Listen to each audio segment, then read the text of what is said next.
Welcome to Getting Back Up, where grief meets growth. Two men, two fathers, and one shared journey of rebuilding. We're talking about life after cancer, love, loss, and everything no one tells you. Well, let's get into it.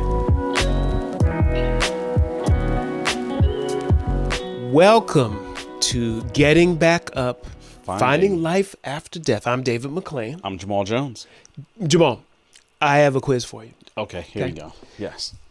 What do AC/DC, Alice in Chains, Soul to Soul, and the Pointer Sisters all have in common? So you threw me with AC/DC. Okay. Because I don't know rock that well. All right. For sure. Then the Alice in Chains. No. And Alice in Chains. No, you don't know. I've heard of them. Okay. I mean, Soul to Soul. We have to get our playlist going at some point on these things. Yeah, we'll have to. All right, go ahead. Pointer Sisters, my dad was rocking that. Okay. And my mom was rocking that hardcore in the living room. Okay. But I don't know. You don't know? I don't know. Okay. Yeah. They all are groups where a lead singer or very pivotal and linchpin of that group died. And then solos had to be taken over by the people who are left. Okay. So they've got to step into some maybe really big shoes. The spotlight. And keep the show going. Yeah. The show must continue. The show must go on. Okay. The show must go on. All right. So I like that for this episode theme, because that's essentially what we had to do. Yeah. I mean, we had to step into some big mama shoes. Right. Yeah, not literally that's true. Big mamas, but some shoes around some mothers. Yeah. And kind of keep the band going. For sure. Interestingly, there weren't a lot of bands where it was a female lead singer and then a male stepped into the role. I just thought that was very interesting. Couldn't really find them. Okay. All right. Prominence, those bands. Yeah. So, yeah. Wow. Okay. That's interesting. It's funny because, I mean, I've talked about the mom dad, right? Or the dad mom, right? Yeah. Whichever one, depends on how I'm feeling. And it's true. It's like you've got to keep the show going. And I know that for me, there was this big pressure of like, I can't let things fall apart. Yeah. Right. And I think there's probably a parallel for those groups, not, with kind of some parallel where they're like, man, how do we keep singing these songs together? How do we keep the stage show going? How do we keep the rhythm and the sound that we just spent the last 10, 15 years, however long, going? So like, that's a huge shoes to fill. Yeah. And because there's a signature sound, or there's a person who identified, you think of that one person, you think of the whole group. I think that's the same way with our families. Yeah. And so let's talk about solo parenting at this point, and also kind of dealing with the grief to a great extent. Yeah. So I think where I want to start with this is really this idea of starting new memories, or the ones that are traditionally happening, how are we approaching that? And something I remember for you and for me are the moving up ceremonies and such, when my oldest from middle school up to high school, and I just recall sitting in that hot auditorium. It was hot. I'm sorry. It was hot as shit. Yeah, right. Yeah, it was hot as Hades up in there. Yeah. We sweating and, had taken a nice shower. It didn't matter. With fans and cell phone big time. Crazy. Oh, yeah, everybody. And I remember sitting there by myself. I should say Miela's sister, Kara, was called in because they were in middle school at the same time together. So they call in the sibling, and you can only get 3 seats or whatever it is, as if it were some exclusive VIP concert or something. I didn't quite understand that. But I guess it was the capacity of the auditorium. Capacity in that heat, for sure. Yeah, for sure. But I remember sitting there with Kara, my youngest daughter, and I remember wondering, do people know I'm a single dad because their mother died? Right. And someone else should be here because another milestone that she's not a part of. Yeah. Is what I recall. And I remember, though, that you and Jordan, I could feel you all looking at me as they're getting closer to calling Miela's name. And is D going to be all right? Yeah, it's funny. Remember. We actually talked about it that morning on the way, too. I mean, you and I had texted a little bit and kind of picking out outfits and things like that for dances and all of that. But I do remember that morning thinking, like, man, like, this is going to be hard for Dave. Yeah. Right. And I wonder how he's going to be. And, you know, I remember us actually talking about that. Yeah.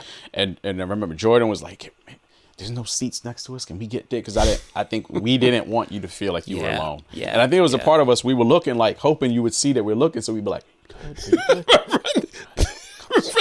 Yeah, right. Sure. Like,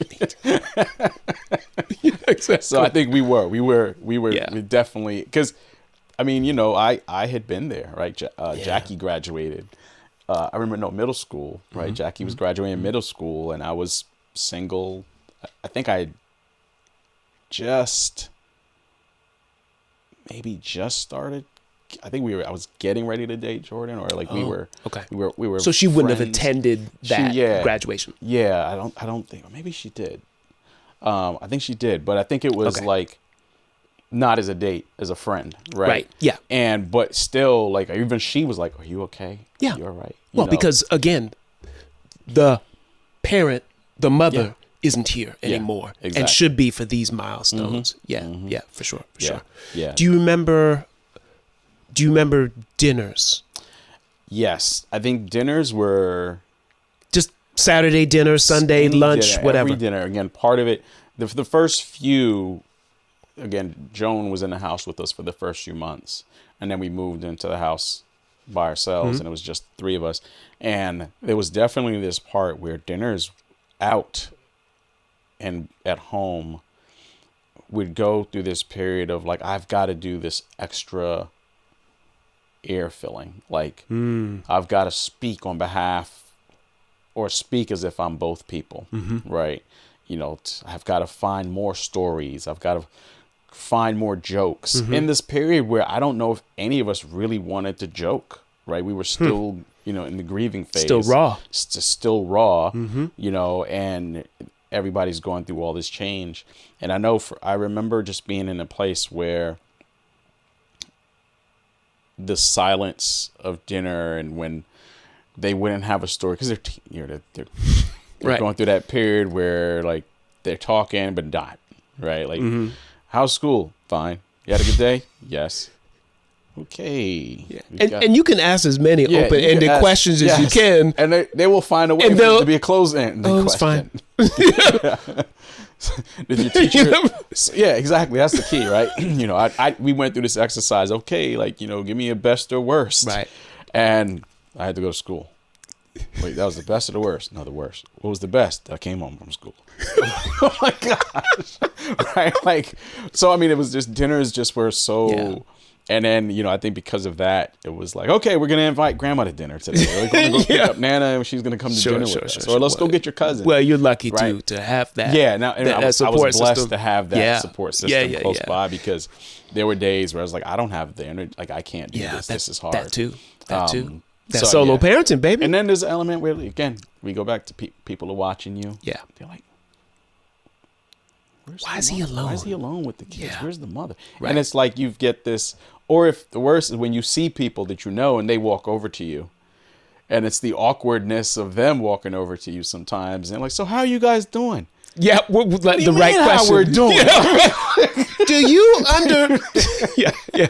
So, but I think that was, what about anything? Yeah, I agree with you. Is you feel right or wrong, the eyes on you, and they don't know you. They don't know you, most of the people, but you still feel as if the questions are being asked somehow, somewhere. Yeah. They may not know you, but you have that hypersensitivity of, man, it's just me and the kids too. Right. Somebody was like, I didn't expect to see you here. Why? Yeah. What is there a problem with that? Yeah. Why would you not see us out? Yeah. Right. So So filling that time, you're right. Yeah. It has to be a different experience as much as you possibly can. Yeah. You're trying to, at the same time. So you're working through being a solo parent, but you're also working on parenting. Period. And this new, like, your parents are also. We talk about the identity. Yeah. Your children are also learning about your new identity. That's true too. Right. Their world without their mom, but your world without their mom. Yeah. Right. And your world as a parent without their mom. And they're now responding to you, asking them questions that mom used to ask. Mm-hmm. Or you trying your best to answer in a way that mom might answer in this particular question. Right. Right. And I think that's also like, I remember like asking my kids certain things or talking about certain things during dinner, and they looking at me like, what? Why are you asking me that? Yeah. Like now, oh shoot, now they're not. In their back of their head, they'd be like, only mom would ask me that. No, I'm not answering that. You. There's almost this rejection of like you trying. It's like, come on, guys, you gotta work with me. Give me a break here. Right? Yeah, let's go back to the quizzes. Yeah, exactly. But which is funny. I actually did bring quizzes for them, and that worked real well. Cool. You choose subjects. It could be music. It could be science, math, kind of current affairs, and we all play to 10. Whoever gets to 10 keeps them off the screens. Yes, that's what, and it keeps them into conversation. Maybe conversation comes from the answers they give. We laugh because somebody doesn't know this stuff, and I say, "Wait, your middle school doesn't teach you that?" Right. You know that, right. and we have fun with it and whatever. Yeah. But I think also in the solo parenting is, we talked about it before, but the disciplining part. That you have to balance the nurturing and discipline, and also I think more and more now letting your kids know how much you love them. They're not in trouble. We're gonna work through anything that's going on. I want you to feel that you can come to me, because we had young kids, now teenagers, and so it starts early on of, unfortunately, because our wives passed away when our kids were young, is I am here at whatever level you want to discuss anything, we'll do that. It may not be what you come to me, the right choices you made. We're going to talk through it, and there may be repercussions for those things. But I need you to know I love you, and we will work through whatever. That's the part where I think you, as a single parent, kind of going through this and helping your kids through the grieving process. And again, for me, this is me kind of remembering the past, as for that period of time that I was a single dad. And I recall just, you struggle with like, okay, who are you today? It's almost like you've got just two identities, and you've got to choose which one is going to be the discipline versus and nurturer. But it's you. You've got to you've got to figure out a way to be both. I've got to be good guy and the bad guy, good cop and bad cop at the same time. And it's this very, very fine balance of not, like, I can't be here just to be a friend of a child who lost their parent. I have to be the dad, and my children and I lost, their parent, my late wife. And we have to connect on that, but we also have to know, like, hey, like, there's still behavior, there's still rules, there's still guidelines, and we have to be part of that. And also, you have to know that when you behave this way or you do this thing, here's how it affects me. Right. As your dad. Right. It makes me sad. And I think it's words like that being able to be open with them and not just reactive, like, you can't do that. And just like, I think there's a part where, rightfully so or not, you're asking them to kind of level up their own awareness. They have to grow up a little more quickly, unfortunately. And I mean, I can't wait till we have that conversation when we bring in the therapist that we talked about, bringing in the child and grief therapist, because I think there's an important part where we have to be able to tap into counselors and therapists to help for those moments. But also, there's some stories, and for the sake of our kids' privacy, and they're old enough to be like, I can't believe you talked about that. You told them, you said that on your podcast. That's, for the sake of their privacy, I think I think we're respecting that. But there's an element where, we saw behaviors, or we have to be aware of behaviors and things of that are triggers and flags for other things. And we have to be able to say, okay, well, this thing that my kid is saying, or this thing that my child is doing, is something that I have to be aware of, and I can't brush off. Right. And I think you almost have to be hyper vigilant and looking and assessing at the behaviors of our kids and what they're doing and how they're doing.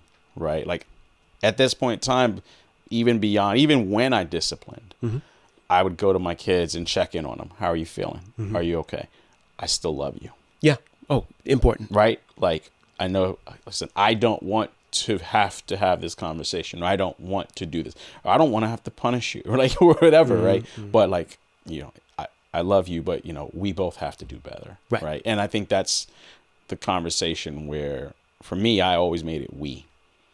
I tried my best to make it we, because it was also me acknowledging that there's something I'm not doing right, that this is what's going on. So I'm a part of this just as much as you guys. You're learning and growing too. Yeah. You don't have all the answers. Yeah. You've never been in this situation before. Exactly. So you have to do the best you can. And I think at some level, they certainly appreciate that and respect you for that. And that may come out in very literal ways or not. Like we talked about it, right? We talked about it, the way they come out. Like they write these cards and you're like, oh my God. And you get, oh my God. I'm okay. I'm good, right? Yeah, it's true. But it's true. It's like the moments when they do write it, or say those things or express it, you're like, wow, like, okay, they're good. It's better than any gift they could buy or anything. That is priceless, man. There's, for sure. Yeah. Also in the solo parenting, I think for me, and I think also for some of you, is that continuity of what their routine was before to the best that you can. Yeah. That for me, I kept them in the same school district.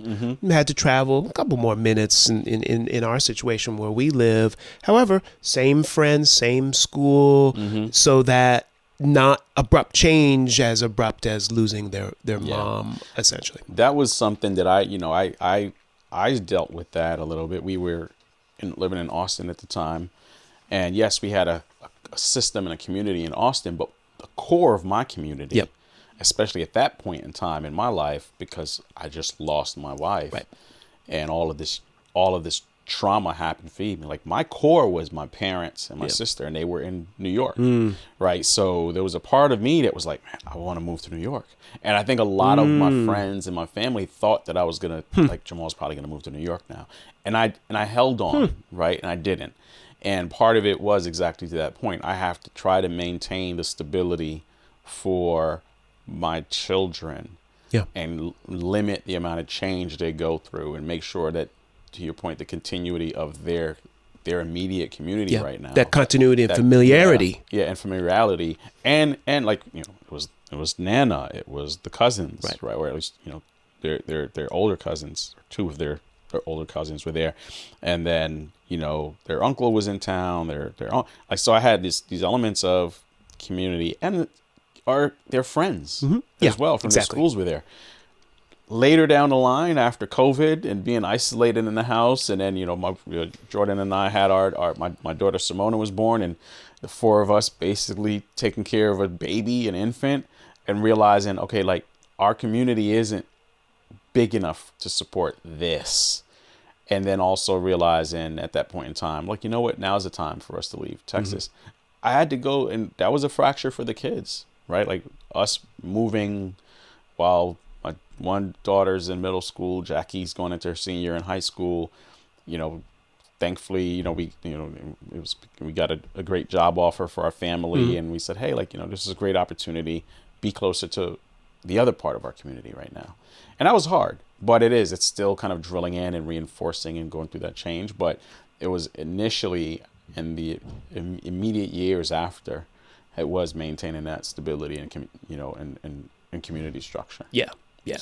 So important in this, the passage to what the family is going to look like where they are, trying to make them as well-rounded as you possibly can. So I don't know if there are any advantages essentially to we are single. To being a widow. Maybe not necessarily being a widow, being single. Being single, maybe. This is like a weird one. We've talked about this. Yeah. We've had some legitimate conversations. good thing, we don't have to hear this. Like you have those, but so we'll navigate this one cautiously because they are, I think one of the first ones is, as a single parent, it's my way or the highway. Okay. It is. Did you say words like that? I didn't literally say it's my way or the highway. Okay. I definitely say you do as I say.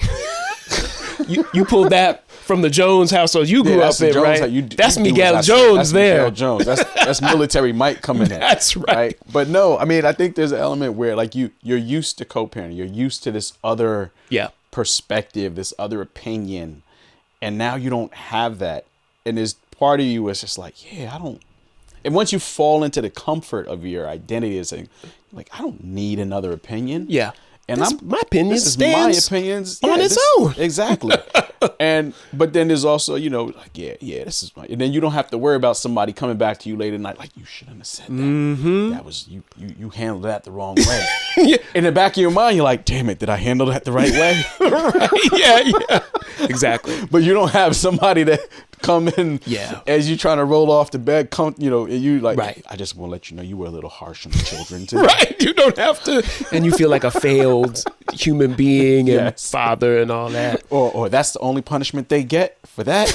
Right. Right. Now it's me. It's mine. Yeah. I would say that is kind of an advantage. Perk. I'll say my advantage is when you go places. If you remember how it was with your mother, when you went, let's say as an example, church or somebody's party that your mom went to. Yes. And she's talking to everybody on the way out. Yeah. Everybody had to get talked to. Yes. Yeah. It wasn't, we're about to leave. No. Mm-hmm. When we about to leave, which means 30 minutes more or 45 minutes more. Now, when you go with your children, you say, we out. Right. You can leave. Yeah, you can leave. You can leave. You only got one. There's no adult opinions. It's you, right? It's you. And it's true. It's like, I would go, sometimes you want to go hang at your boy's house and the kids are there and they ready to go. I said, sit down. Don't you have it? An hour later, you still there talking, but if you during that moment, before that, if you needed to, if the wife was there, you'd be like, oh yeah, man, we got to get out of here, man. We got to go home and get things ready for the day, right? For the next day. And you got to go. And Jamal, double, triple booking stuff when we were with our wives. Right, like do we need to go to 6 things today? Yes. Yeah. I mean, come on now. I'm back in that game though. You are. I'm back in that. I'm not quite there yet. So I don't have to go. Yeah, you don't have to. You can choose either. Not to. I can choose not to go. Yes, you can choose to those things too. No, I don't. I don't want to go pick out new sheets for the house. No. Yeah. I like that color white. You brought 6 different ones. I think I like that one. I don't think we need to go back to. All right, we're going back to paint store. I will say. One for me is snoring. Oop. Okay. I do deal with it. I dealt with it before. Okay.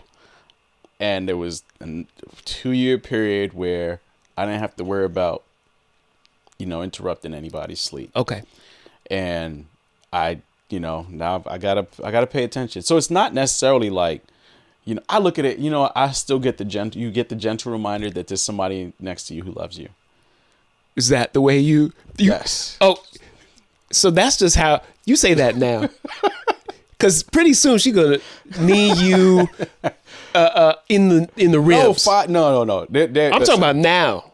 Oh, no. Now you get need in the ribs if you snore, right? Not now. No? No. You get the gentle? I still get a gentle nudge. Yes. Occasionally I'll be like, you don't get the rock? Babe.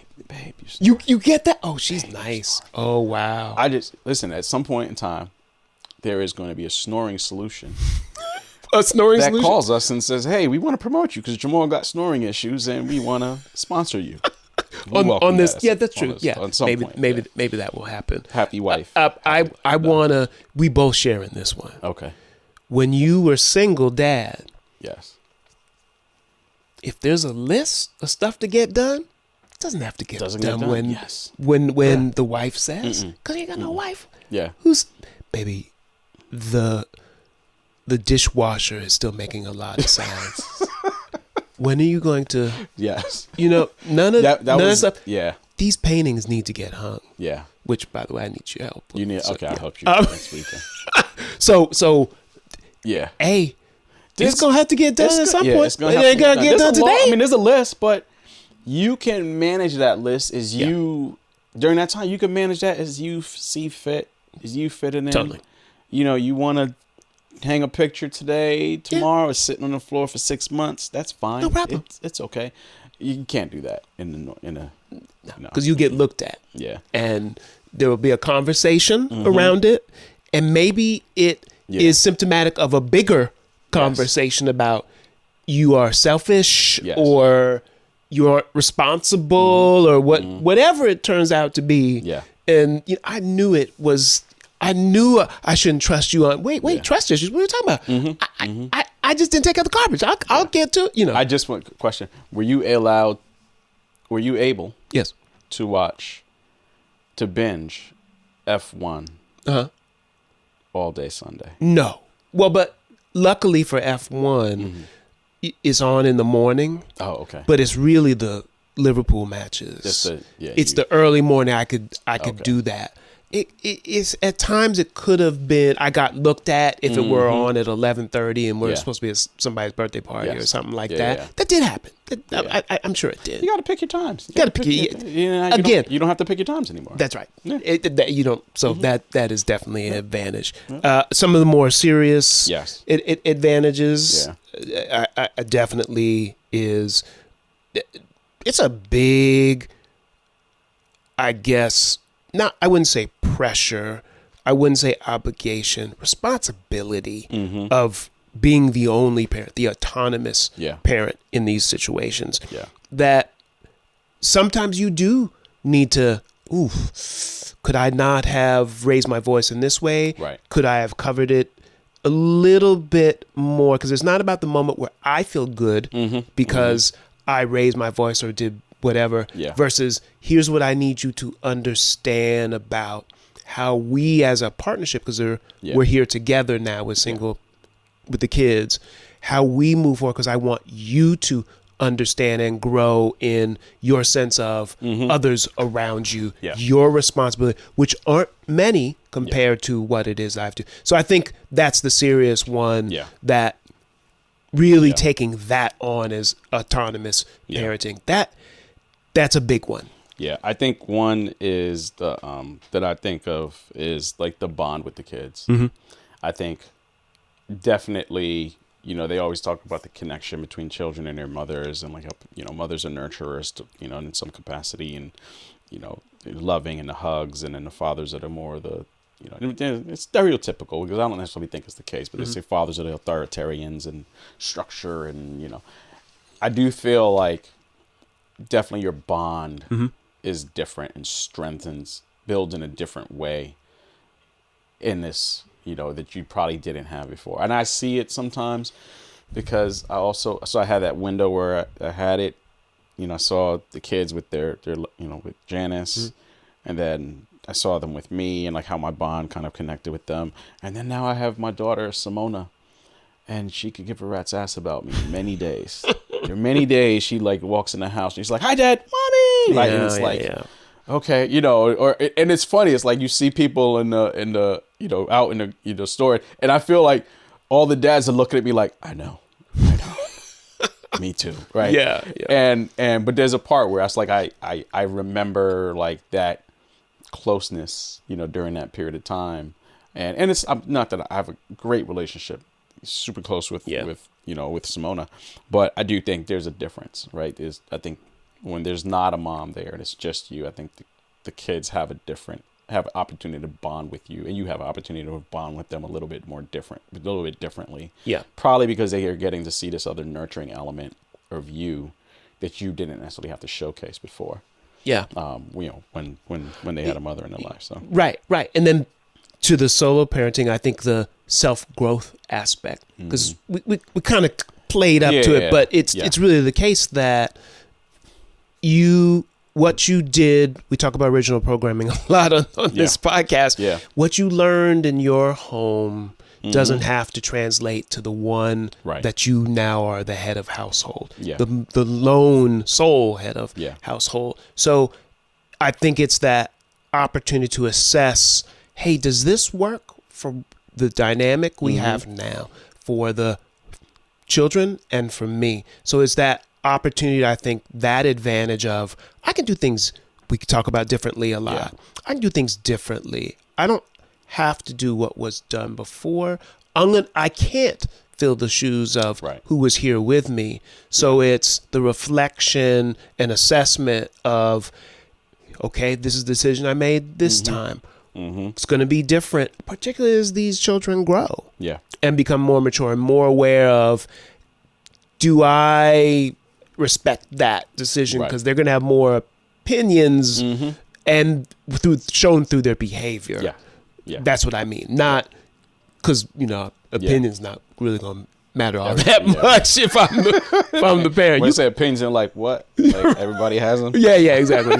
So I think that, So, I mean, those are the main ones, really. Man. I think you move faster, quick decisions, like a lot less debate on where to go with the dinner. And, yes, you have to account for where the kids want to go for dinner, what they're going to eat. But, I mean, it's like I feel like there's efficiencies that you now, unfortunately, have. Right. But, and back to the beginning of what we talked about in this episode, also about that bonding with the kids, making new memories too, where that now it's sole person there with the other. So you have to, and that's taking trips in different locations that you hadn't before. That you might not have had the time or been able to before, or it had been a negotiation or, a different type of trip, versus, saying I want to go take the kids hunting in the backwoods. And do survival camp, for a weekend. Like, I'm not doing that with the kids, but still. That's true. That's true.